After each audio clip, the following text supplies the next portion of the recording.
Bakıda ordu təşkil eləmək üçün yoldaş Stalinə məktub yazmışam. Ordumuzu yaratmağa görə bizə təcili surətdə 10 milyon rubl və ərzaq eşalonu göndərəcək. Məqsədimizdən xəbərdardır. Bakının milli tərkibi məni çox qorxudur. Bakıdakı müsəlman partiyalarının şəhər dumasına seçkilərdə üstünlük qazanması gələcək planlarımızı təhlükəyə atır. Yerli əhalinin sayı haqqında düşünməyin vaxtıdır. Daşnaq dəstələrimiz əsas gücümüzdür. Ya sürgünlə, ya da süngüylə.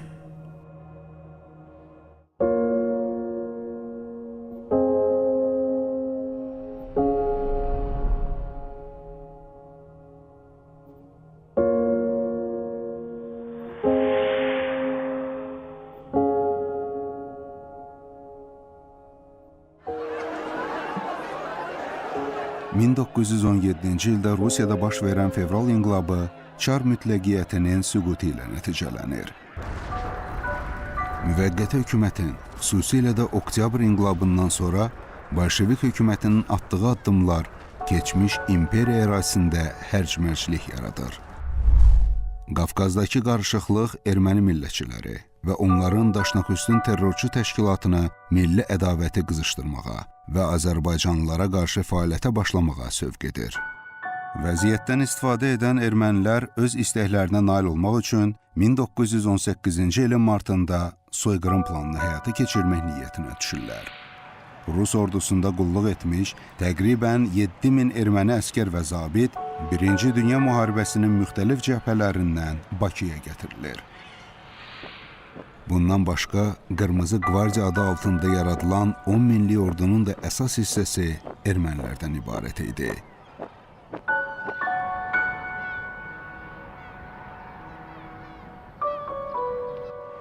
Bolşevik Daşnaq İttifaqı milli qüvvələrlə qarşı durmaya başlamaq üçün bəhanə axtarırdı. Həmin vaxt milyonçu Hacı Zeynalabdin Tağıyevin Lənkəranda müsəlman alayında xidmət edən oğlu Məhəmməd müəmmalı şəkildə dünyasını dəyişmişdi. Onun zabit yoldaşları dəfn mərasimi üçün Bakıya gəlmişdilər. Dəfindən sonra zabitlər gəldiyi Evelina gəmisi ilə Lənkərana qayıtmalıydılar. Erməni Daşnaq dəstəsinin başçısı Hamazas Srovandzyan Şamiyana gizli telefon zəngi ilə bildirir ki, bu məsələdən istifadə etsək, məqsədimizə nail olaraq. Əlverişli məqam yetişib. Qeyri-müsəlmanlar arasında belə bir şaya yaymaq lazımdır ki, güya Evelina gəmisindəki zabitlər Lənkərandakı müsəlman hərbi dəstələri ilə birlikdə Muğanda olan Rus malakanları məhv eləmək tapşırıq alıb. Martın 30-da bolşeviklər digər silahlı qruplarla birgə Bakı Şəhər İnqilab Müdafiə Komitəsi adlı hərbi siyasi təşkilat yaradırlar. Komitənin tərkibinə Qafqaz İşləri üzrə Fövqəladə Komissar Şamiyan, Qafqaz Ordusu Hərbi İnqilab Komitəsinin sədri Qarqanov, Bakı Soveti İcra Komitəsinin sədri Caparidze, Bakı Hərbi İnqilab Komitəsinin sədri Suxarçev, əsərlərin rəhbəri Sakyan, Daşnaqüstün Partiyasının Bakı təşkilatının lideri Melik Yolçuyan daxil edilir. Həmin vaxt Bakı Soveti İcra Komitəsi silahlı dəstələr vasitəsilə şəhərdə idarə etməni əldə saxlamağa çalışırdı.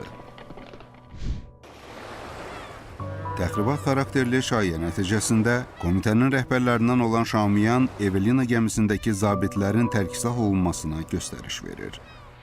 Evelina gəmisinin bütün zabit və əskər heyətinin silahlarının müsadirə olunmasını əmr edirəm. Əmr dərhal yerinə yetirilməlidir. Silahlar İnqilab Müdafiə Komitəsinə təhvil verilməlidir. Bundan hiddətlənən müsəlman əhali küçələrə çıxıb zabitlərin tərkislah olunmasına etirazını bildirir, onların silahlarının qaytarılmasını tələb edir. Həmin gün Təzəpir məscidində yerli əhalinin iştirakı ilə geniş toplantı keçirilir.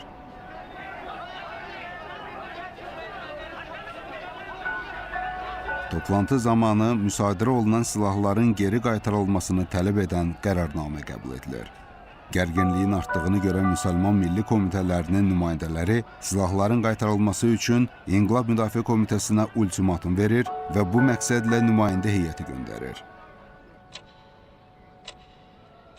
Həmin gün günorta saatlarında Hərbi İnqilab Komitəsində Japaridze ilə müsəlman təşkilatların rəhbərləri arasında görüş keçirilir, alınmış silahların qaytarılması qərarı alınır.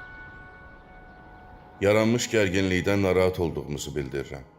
Hesab eləyirəm ki, belə bir əsas məqamda yerli əhalinin etirazlarını nəzərə almalıyıq. Müsadirə olunan silahların geri qaytarılmasını təmin eləmək üçün xüsusi göstəriş verəcəm. Elə bu zaman küçədə atışma səsi gəlir. Şaumiyanın qabaqcadan hazırladığı təxribat nəticəsində milli qırğın başlanır, Bolşevik Daşnak İttifaqı sözünə əməl etmir. Martın 31-də səhərə yaxın bütün erməni hərbi dəstələrinin başçıları İnqilab Müdafiə Komitəsinin qərargahına gəlir. Onlar qısa vaxtda təlimatlandırılaraq müsəlman məhəllələrinə göndərilir. Bolşevik Daşnak dəstələri Azərbaycanlılar yaşayan Kərpiçxana, Məmmədli, Şamaxinka və digər məhəllələrə hücum edirlər. Şaumiyanın xahişi ilə Çaritsindən göndərilən 2 təyyarə havadan, hərbi gəmilər isə dənizdən şəhəri bombalamağa başlayır.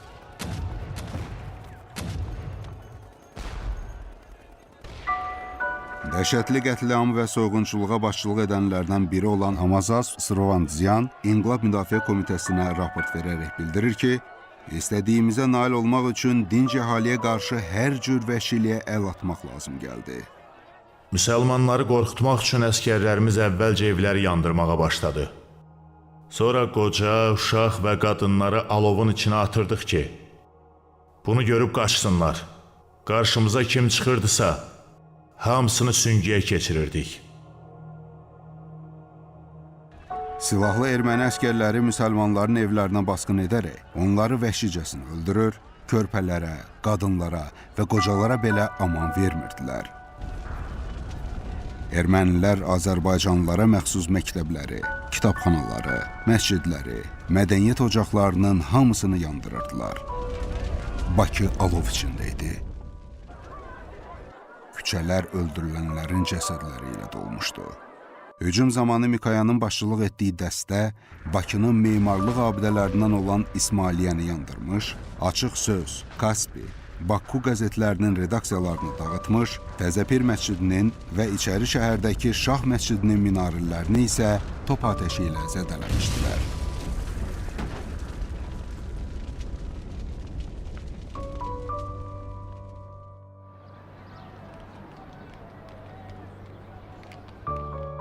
Bakı Sovetinin sədri Japaridze isə yaranmış vəziyyətdən istifadə edərək əhalinin onlara itaət göstərməsini tələb edən ultimatum verir.